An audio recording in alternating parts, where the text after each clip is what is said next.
दोस्तों, आप सुन रहे हो श्रेया और कबीर की कहानी। श्रेया अचानक से बेड से उठी। उसका दिमाग बहुत सुन्न लग रहा था। ऐसा लग रहा था जैसे वो बहुत ही अलग सा फील कर रही थी। पता नहीं, उसे ऐसा लगा जैसे वो श्रेया हो ही ना। उसकी हथेली को टच करने वाली आलीशान चादर जाने क्यों रोज जैसी नहीं लग रही थी। उसके सिर के ऊपर पड़ती रोशनी भी उस खराब एनर्जी सेविंग लैंप की नहीं लग रही थी जिससे वो डेली सुबह जागती थी। उसका बदन बुरी तरह से टूट रहा था। जब उसने अपनी कलाई देखी, उस पर पर्पल ग्रीन कलर के निशान थे जो उसकी आंखों को साफ साफ दिखाई दे रहे थे। यह एक सपना नहीं था, है ना? उसने खुद को शोर करने से रोकने के लिए अपना मुंह ढक लिया और ब्लैंकेट उठाकर खुद को देखा। जब उसने देखा कि उसके शरीर पर एक भी कपड़ा नहीं है तो लगभग उसकी चीख निकल गई। श्रेया ने अपनी आंखें 2 बार घुमाई। उसने हिम्मत करके अपने ऊपर से कंबल हटा दिया और बिस्तर से बाहर निकल आई। उसने अपने इधर उधर बिखरे पड़े कपड़े इकट्ठा किए, लापरवाही से उन्हें पहना और जाने के लिए रेडी हो गई। वो दोबारा कभी पीछे मुड़ के नहीं देखना चाहती थी। अचानक किसी ने उसकी गर्दन को पीछे से पकड़ लिया। मुझे जाने दो, लीव मी। श्रेया ने अपने हाथ पैर चलाकर खुद को छुड़ाने की कोशिश की। उस आदमी ने अपने बड़े से हाथ से उसको गर्दन से खींचा और बड़ी आसानी के साथ उसे बिस्तर पर फेंक दिया। जिस तरीके से उस आदमी ने श्रेया के साथ बिहेव किया, उसके बावजूद श्रेया ने जब उस आदमी को आंख उठाकर देखा तो वो शॉक हो गई। उसकी आंखें उस सुंदर चेहरे से हट ही नहीं रही थी, जैसे उसका खुद ही पर बस नहीं चल रहा हो। कितना हैंडसम था वो। उस आदमी की आंखें तो झुकी हुई थी, लेकिन उसका ईगो साफ नजर आ रहा था। उसकी नाक एकदम खड़ी हुई सी थी। उसकी सफेद चमकदार स्किन देखकर श्रेया तक को उससे जलन हो रही थी, जबकि उसकी अपनी खुद की स्किन काफी अच्छी थी। वैसे तो उसने अपनी लाइफ में काफी मर्दों को देखा था, लेकिन उन सभी हैंडसम लोगों के सामने ये बंदा बिल्कुल अलग ही पर्सनालिटी वाला था, जैसे वो भी इसके सामने पानी भरते थे। लेकिन क्या ये वही इंसान था जिसने श्रेया की ऐसी हालत की थी और लास्ट नाइट उसे इतना टॉर्चर किया कि वो खुद अपने होश में नहीं थी? किसने भेजा तुम्हें यहाँ? तुम्हारी हिम्मत कैसे हुई मुझे ड्रग्स देने की? इतनी हिम्मत करने के बावजूद तुम्हें लगता है कि तुम यहाँ से सही सलामत वापस लौट जाओगी? उस आदमी ने श्रेया को कहा, जिसे देखकर ऐसा लग रहा था जैसे उसे कुछ याद ही ना हो। उस आदमी की आंखों में काफी गुस्सा था। उस शख्स के लिए श्रेया एक अनजान लड़की थी। उसकी स्किन काफी गोरी थी, एकदम बर्फ जैसी। साथ ही एक प्यारा सा छोटा चेहरा और 2 बड़ी आंखें।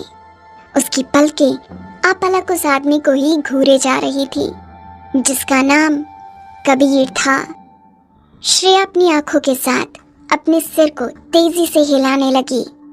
कबीर उसको टकटकी लगा के ऐसा करते हुए देख रहा था। वो एक छोटी मोटी एक्ट्रेस थी। काफी मुश्किलों के बाद उसे पता चला था कि एक बहुत बड़ा एक्टर और सेलिब्रिटी देवेश कपूर आज इधर आया हुआ था।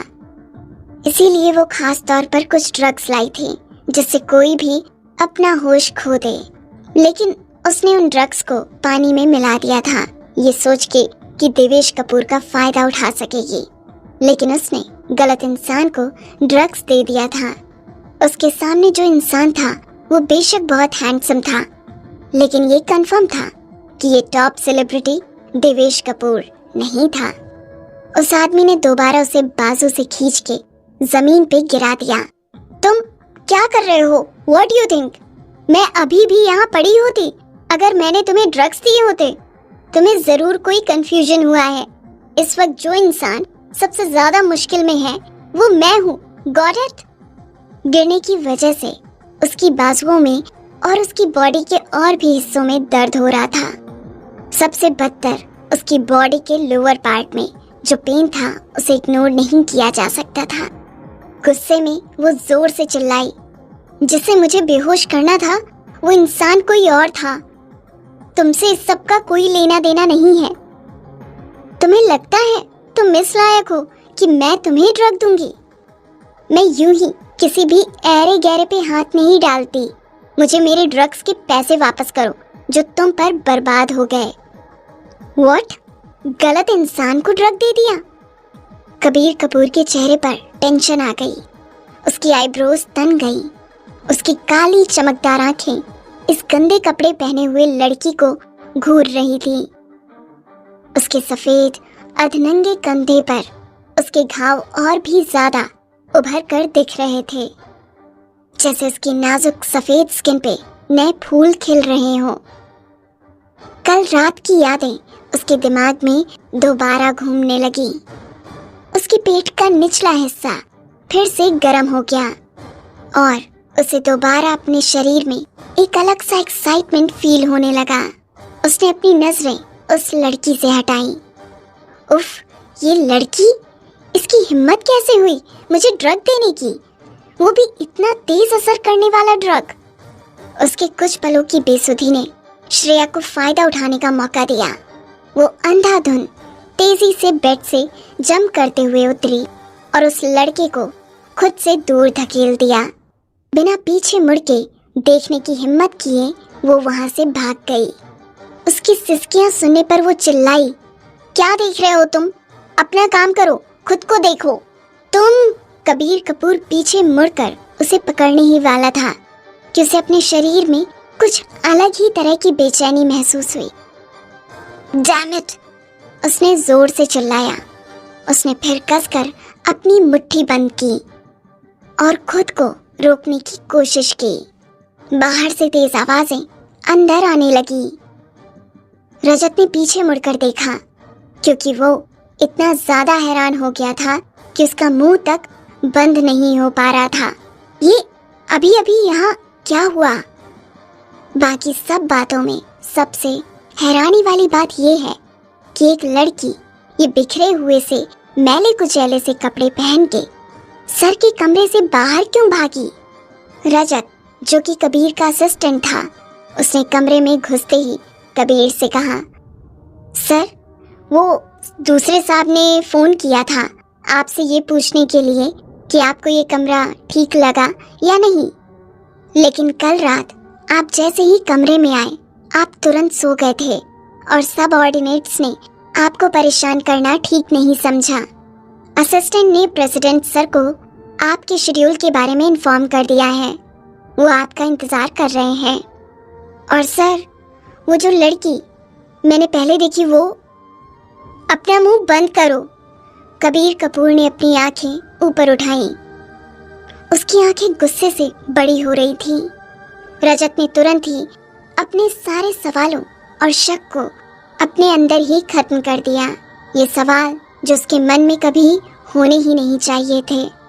कबीर ने बेडरूम में अपने शरीर को तब तक जोर से रगड़ा जब तक उसकी स्किन पे घाव नहीं हो गए।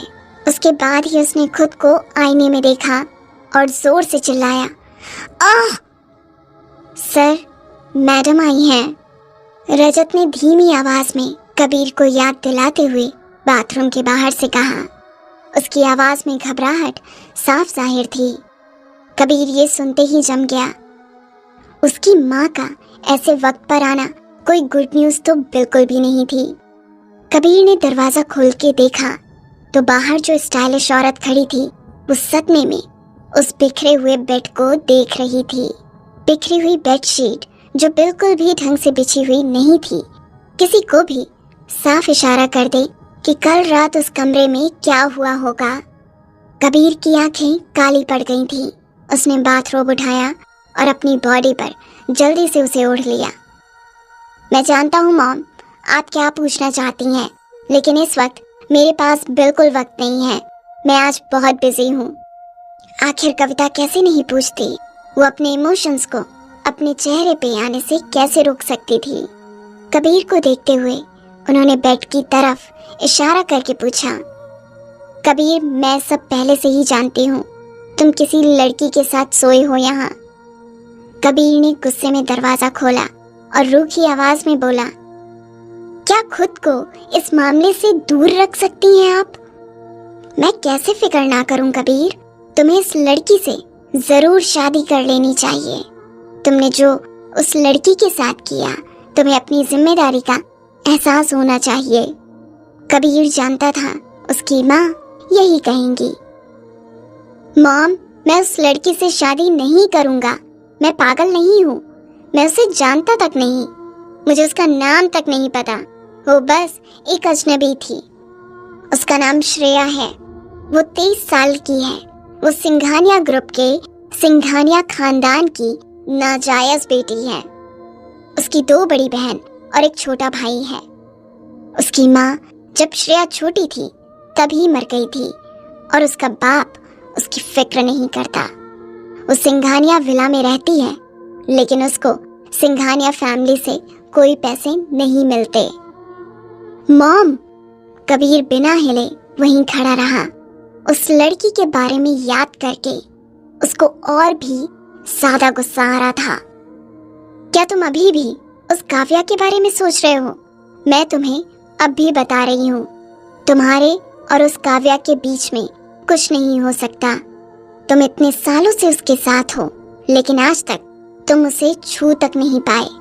तुम लोग एक दूसरे के साथ रहने के लिए बने ही नहीं हो। कविता ने कठोरता से कहा। मॉम, बस बहुत हो गया, कबीर ने उनकी बात बीच में काटते हुए कहा। लेकिन कविता अब तक बहुत गुस्से में आ चुकी थी। कबीर, तुम बहुत अच्छे तरीके से जानते हो, तुम अपनी बीमारी की वजह से किसी औरत को बिल्कुल भी सेटिस्फाई नहीं कर सकते।